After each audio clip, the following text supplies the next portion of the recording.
Dear student, here I will continue the explanation of the chapter Footprint Without Feet. Then, to his amazement, he realized that the room appeared to be empty.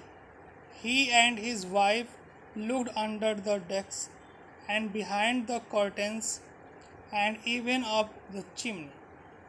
There wasn't a sign of anybody, yet the desk had been opened and the housekeeping money was missing.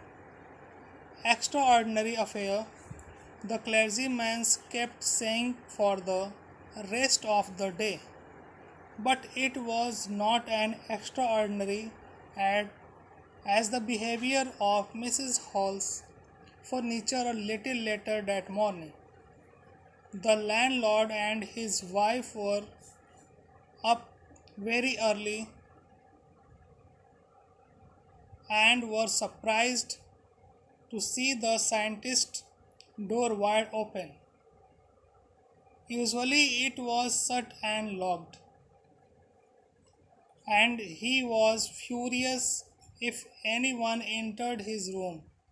The opportunity seemed too good to be missed. They peeped round the door, saw nobody, and decided to investigate. The bedclothes were cold, showing that the scientist must have been up for some time.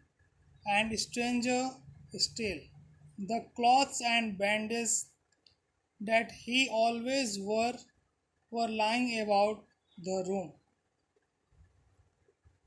All of a sudden, Mrs. Hall heard a snip close to her ear. A moment later, the hat on the bedpost leapt up and dashed itself into her face. Then the bedroom chair became alive, springing into the air. It charged straight at her, legs foremost, as she and her husband turned away in terror. The extraordinary chair pushed them but out of the room, and they appeared to slam and lock the door after them.